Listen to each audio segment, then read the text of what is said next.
This program is brought to you by the Georgia Neurosurgical Institute. For over 50 years, rendering neurosurgical care to patients of all social conditions, treating complicated problems involving the brain, spine, spinal cord, and peripheral nerves, endeavoring to encourage quality care, medical research, innovation, and education on a local, national, and international basis.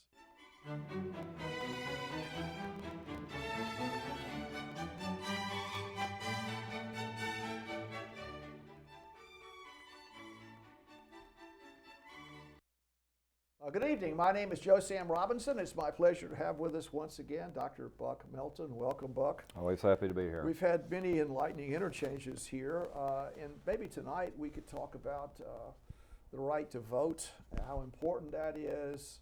And one of the recent events that have occurred is the governor of Virginia has allowed 200,000 citizens of that state that are convicted felons to have the right to vote. Maybe we could talk a little bit about how that's worked in our country and the restrictions that have happened in the past, the idea that the doors are being pretty much thrown open. Is that actually having any kind of impact? What is the way this is occurring? But just to talk about that, when the country arose, 1776, I mean, there's a tremendous restriction in the suffrage, was it not? I mean, really, very few people could vote. Yes, and I actually carry out an exercise in most of my classes. And it's not really a fair exercise since demographically most of my classes consist of fairly young people.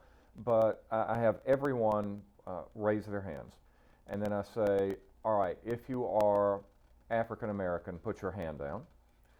If you are female, put your hand down. If you are under the age, and I fudge a little bit here, I say under the age of 18, back in colonial days it would have been 21. If you're under the age of 18, put your hand down. And if you do not own a house or other real property, put your hand down. And usually at the end of this exercise, I'm the only person left with my hand up. Yes. Which means out of this class of 35 people plus myself, I would be the only enfranchised person in the classroom prior to the great mass democracy movements of the 1820s and 1830s. So one of the huge things that have happened in the world is this is, you could say, it's the religion of our century, is the idea of the democratic system is here. Everyone is saying, around the world, well, you have to have access to the ballot box, and if there's any restriction, there's something amiss here. And it's just an exponential curve in the country about extending voting rights to all groups, everywhere. I mean, that's been a tremendous thing. And a lot of this happened after the Civil War. I think we discussed this in the past about was that the 14th Amendment? The 14th and the 15th Amendment both helped the franchise in different ways, but especially the 15th. And then, of course, the 19th Amendment in the early 20th century for women. Well, when did the property restrictions go away? I mean, initially, and particularly in the UK, I think for many decades, going back to medieval times, one had to own land and to pay taxes on land. Yes. I think 20 shillings is that the number. You had to pay. It wasn't enough to be a urban dweller, and there were rotten boroughs. All these things, sort of a faux. If I want to say this, a faux democracy was existing. Yes. The property qualifications started. You start to see them recede by the late 18-teens, by the early 1820s, as this idea of mass democracy gradually came in. That was really one of the first inroads you saw on that, and a lot of that came out of the idea that, and it was being pushed by the Jacksonites, who felt that their man had been robbed of the election in 1824 of the presidency, and so most of them were gone by the 1830s. Now, what about literacy tests? I mean, that was traditionally in the South. It was a way to disenfranchise African Americans. But is anywhere that literacy tests exist anywhere? To be able to write or read, is there anywhere that's required? Yes. Well, I couldn't speak to the rest of the world, but generally speaking, the courts have done away with the literacy test in the United States. That was, and I must admit, I would be for, and I'm showing my elitist stripes here, I would be for a literacy test fairly administered. And of course, it's the last two words that, the devil's in the details. And of course, in the Jim Crow South, literacy tests were by no means fairly administered. They were used as the end run around the 15th Amendment. The 15th Amendment, 1870, said that you cannot be denied your right to vote because of your race, your color, or your previous condition of servitude. So the Southern White Democratic Party found other reasons to disenfranchise. The infamous grandfather clause, which at its most simple said you can't vote if your grandfather couldn't vote. The literacy test. We being white males, we would simply get a pass on that when we came in to take our literacy test, or they'd give us a phrase of the Constitution to read. We the people, okay, yes, we can read we the people. Whereas if an African American came in, they would, for instance, ask him to spell and then define a letter of marque, yes, which you see listed in Article 1, Section 8. That's a good question, a letter of marque. Yes. So I don't believe I get that one, I don't think. So obviously the African American is not going to be allowed to pass the test. Yes. So the courts have thrown this out, and so the age has been dropped too. I mean, it's gone to, it's now 18 universally. 26th Amendment, I believe that's 26th Amendment, which was passed, I believe, in 1972. Yes. So the age has been removed. Well, there's some age difficulty, but not much. Literacy tests don't really appear anywhere now. And then what about the ability to read and write English? Suppose you are totally unable to understand English. Is there any restriction on your or any accommodation that occurs to be which millions of citizens are very sketchy knowledge of English? Yes. Any comments? Are people finding ways for those people to vote?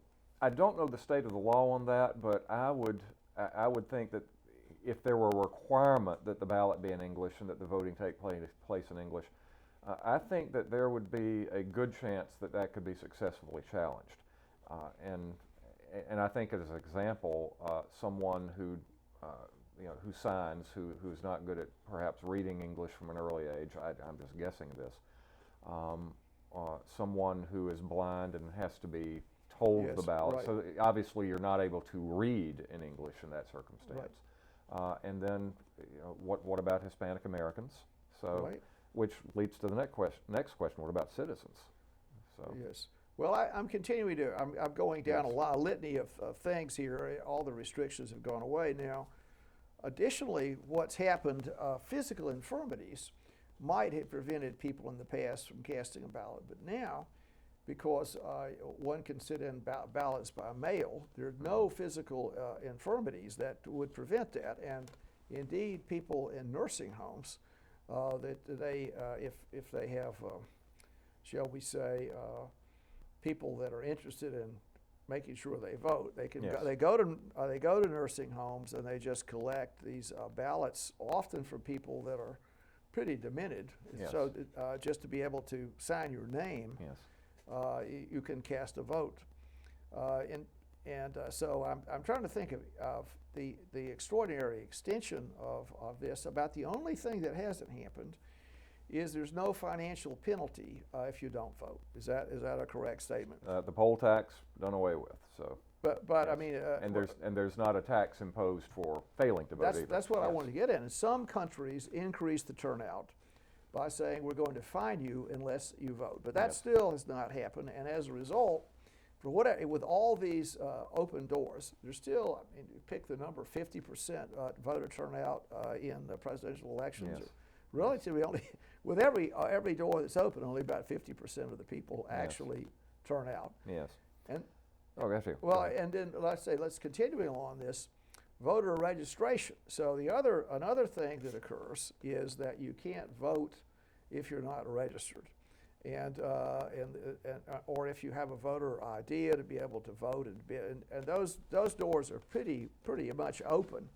I mean, the courts have been pretty nervous about voter ID. Is that a fair statement? Oh, yes. And voter registration, I A think lot of litigation.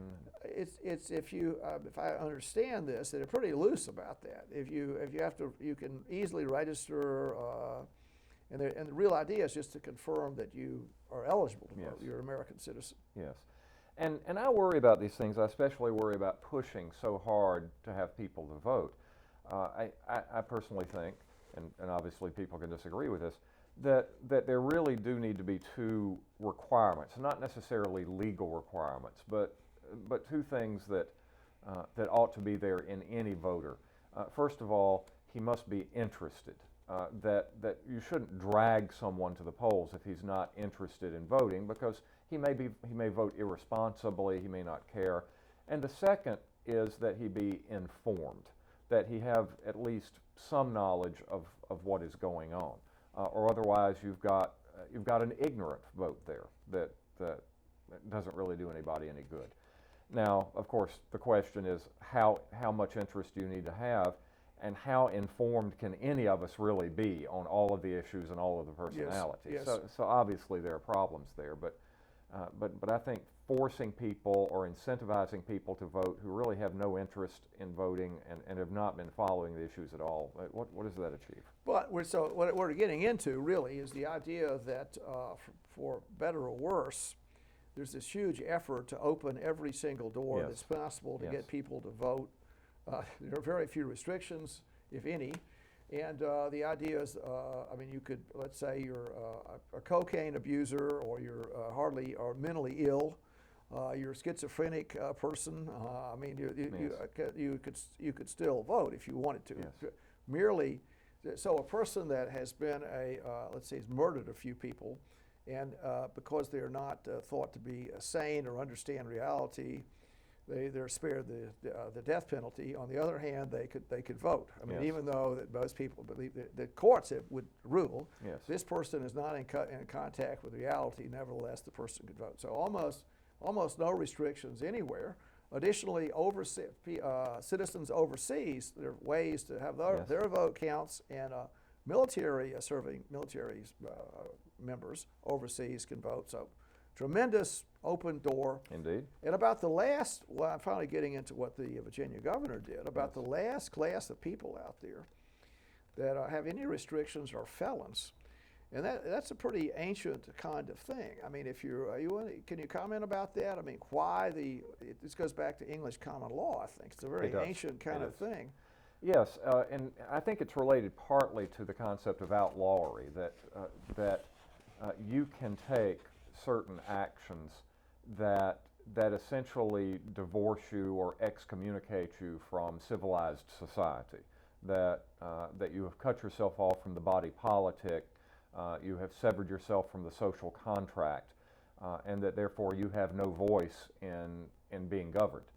Now, of course, way back when, you had the very small enfranchised group, and so it was not as big a deal. But you still see that taking place today, that in a lot of places that becoming convicted for a crime, it takes away certain civil rights. Even the 13th Amendment, I believe, says that neither slavery nor involuntary servitude shall exist except as a punishment for conviction of crime.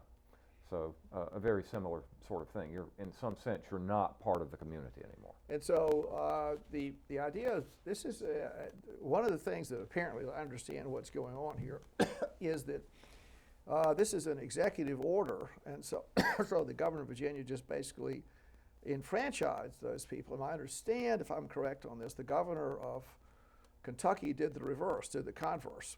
So he said, well, okay, the Democrats did this. I'm a Republican. I'm going to just take your voting rights away. But wait, that's different.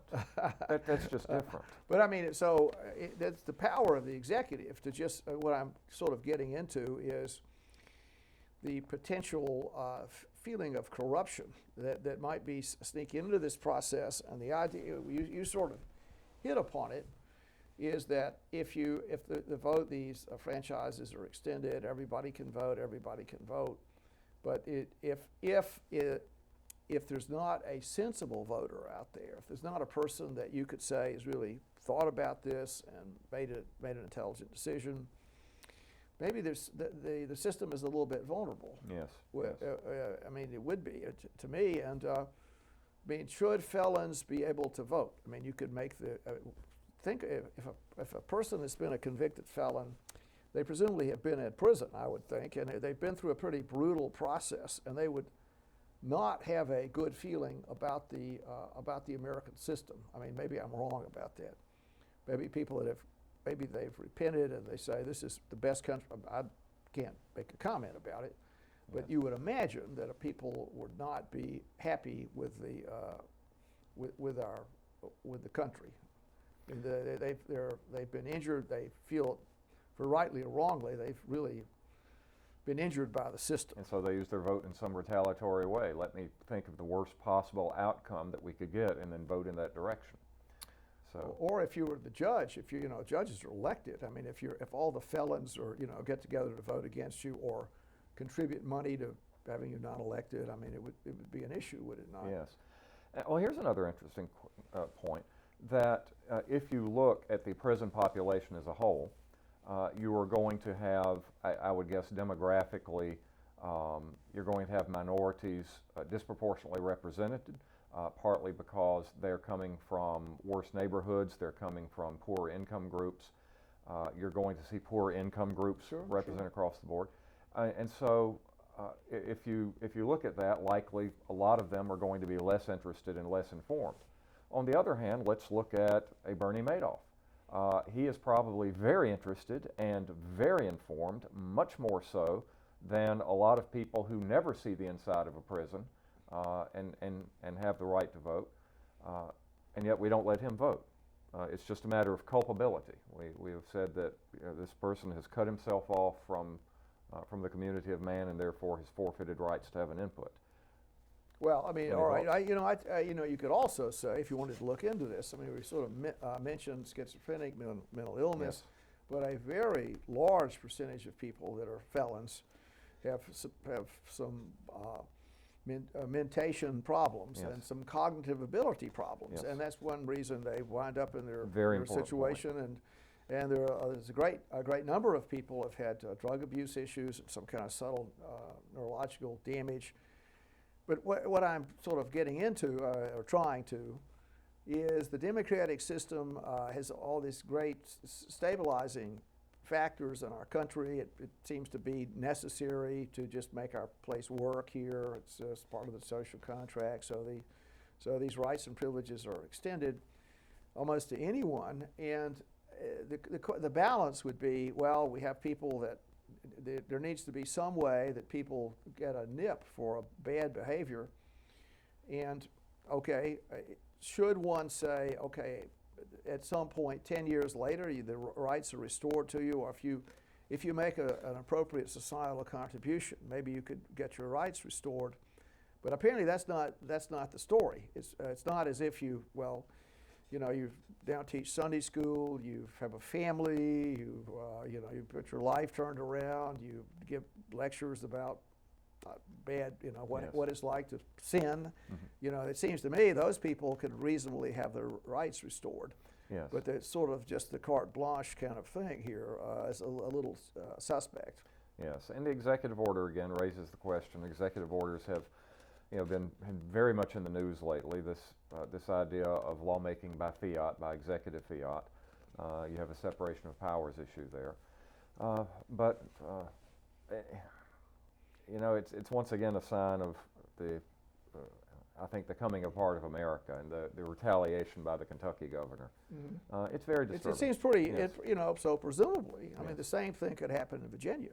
If I wonder how far that would go. I mean, could you say, well, I'm going to extend this to, I've decided to also disenfranchise misdemeanor, people that if you have a speeding ticket, I'm going to take your voting rights away for 6 years or whatever. That's part of the penalty until you.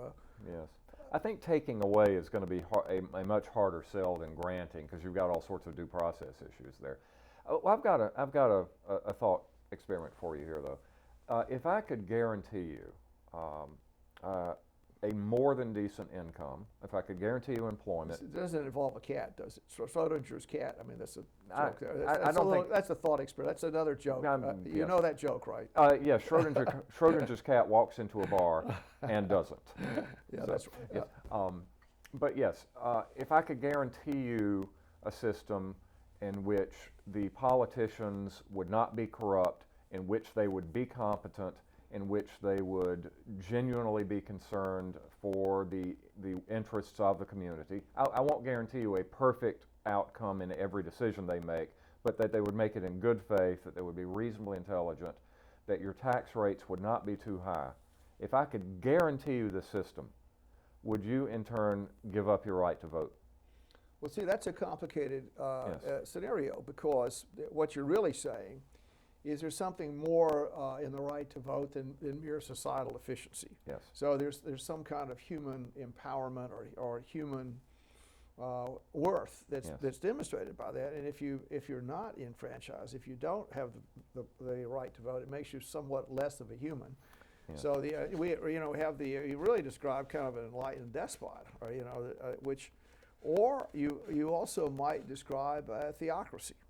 So you could say, which is certainly those are systems that have occurred. Yes. And you might say, I mean, maybe in some Islamic countries, I mean, some places they would say the democratic system is potential. I mean, many Islamic people are very nice. I don't want to just pick them out, but I think it's fair to make the comment about it. The idea that the divine word is the governance that people need to observe, and anything where that's not happening is not in human interest. Yes. And so if a democratic system puts together something that's against divine law, then that system is very suspect. And to continue with it, because of the presence of human fallibility, the democratic system would not be something that Allah would want to have, and that you really open the door to all kinds of bad things. So that seems to be an issue to be thought about, is that if you, the conflict between morality and democracy, and the assumption is, I think in the West, well, we'll always have, if everyone has the vote, they'll always make moral decisions because people are intrinsically good, and all you have to do to ensure human perfection is just to allow people to express themselves, and they'll inevitably take the right path. Well, of course, that's quite naive. I mean, we have this balance. I don't think one could say that, in fact, I assert that the democratic system certainly produces terrible outcomes, and it's so easily manipulated, more so than ever. Yes. We talked about the voter pool. You might make a case that if you had some kind of restrictions there, that intelligently were there, and people thought them reasonable, and there was no, you made the point about diminishing human worth. You wouldn't want to have a system where human worth was diminished. I phrased it that way. But the democratic system is very fraught with manipulation because of the power of mass media, the idea that people respond to images more than numbers, more than mathematical certitude, more than logic. They see something on television, whatever it is. I mean, I don't know, a child being murdered or Yes. something lurid, and then they respond to that, and then that influences their vote, and they can really. Yes. You can very immoral activities can occur with democracy, so that goes with the game. Well, you remember Churchill's great quote about democracy, or do you? That Yes. Democracy is the worst form of government, except for all the others that have been Yes. tried from time to time. Yes. I suppose my view would be that speaking as a bit of an elitist, that, and I would say the best argument against mass democracy is to look at the average drivers on the road. If they can't even control their automobiles, why should we entrust them with the choice of our leaders? But I would say that the only real justification for an elite, for having an elitist system and mass disenfranchisement, would be if that elitist system has at least a reasonable chance of producing a better outcome on a regular basis than mass democracy would. And if it's not going to do that, then we should have mass enfranchisement to give the people a sense that they've got a stake in the system.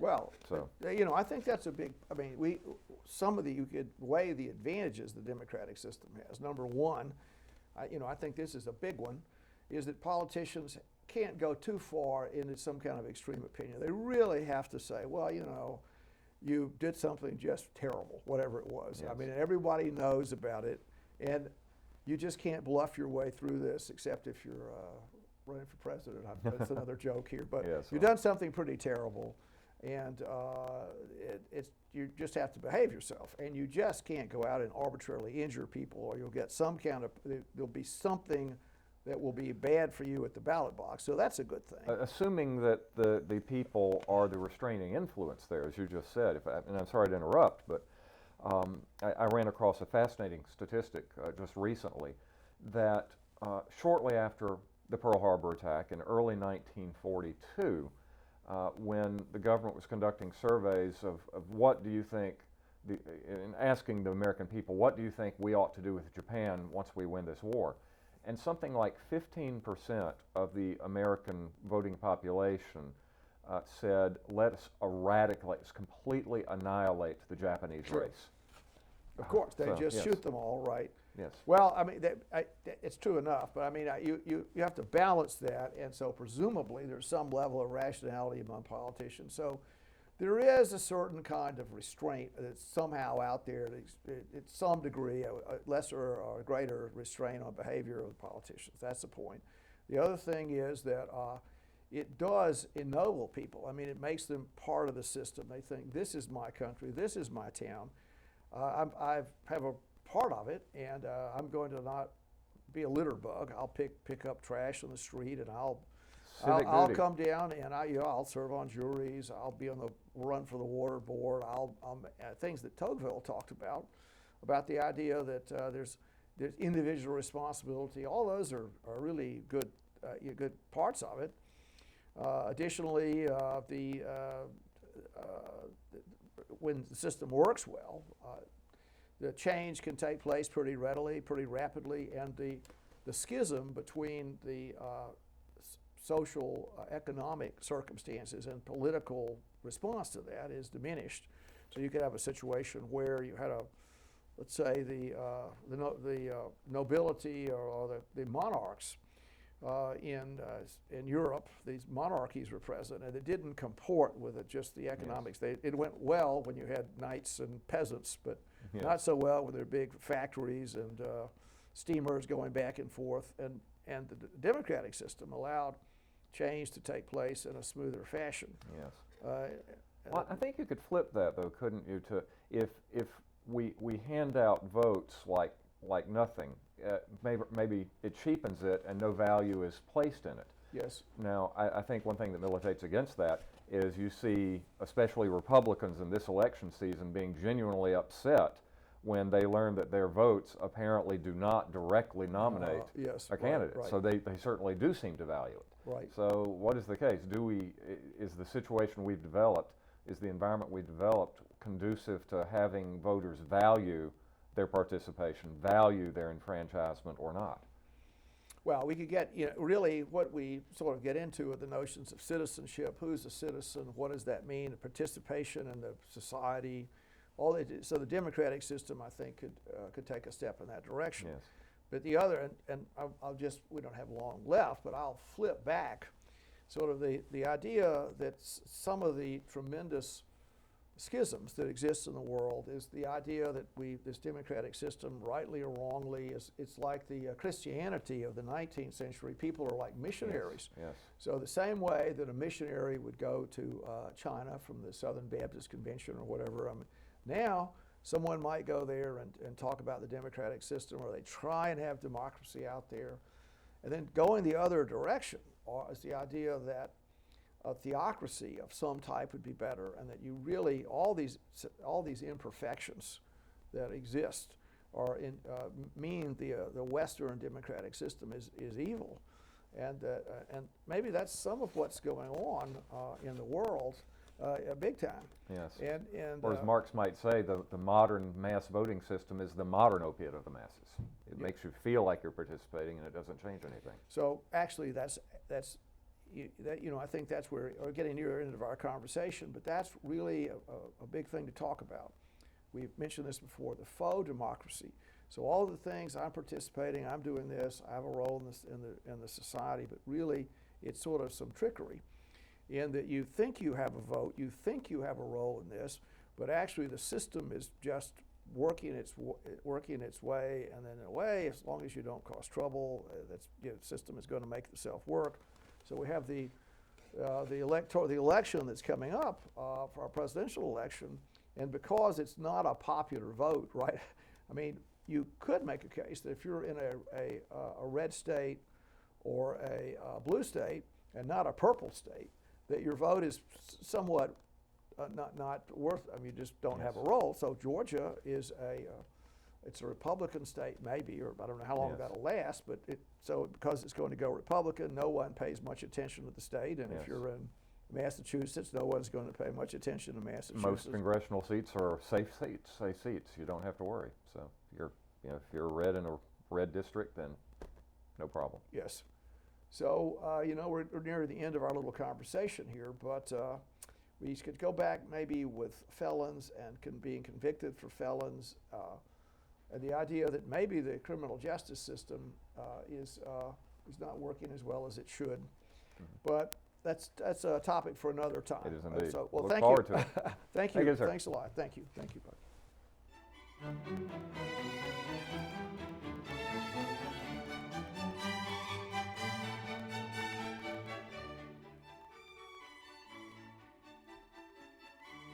This program is brought to you by the Georgia Neurosurgical Institute. For over 50 years, rendering neurosurgical care to patients of all social conditions, treating complicated problems involving the brain, spine, spinal cord, and peripheral nerves, endeavoring to encourage quality care, medical research, innovation, and education on a local, national, and international basis.